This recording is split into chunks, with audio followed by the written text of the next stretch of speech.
এটি ছিল আমাদের বড় চ্যালেঞ্জ।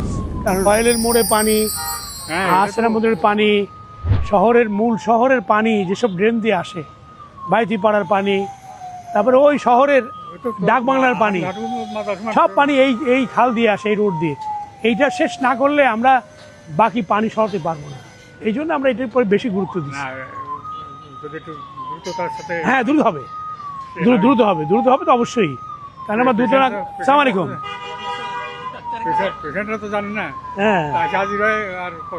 হ্যাঁ, এটা আমরা তাড়াতাড়ি দরকার, আমরা কিছু মালামাল এই মাটি টাটি আমরা নিয়ে যাবো আগে থেকে, এগুলো সরাই দেবো যাতে করে আপনাদের চলাচলে বিঘ্ন না ঘটে।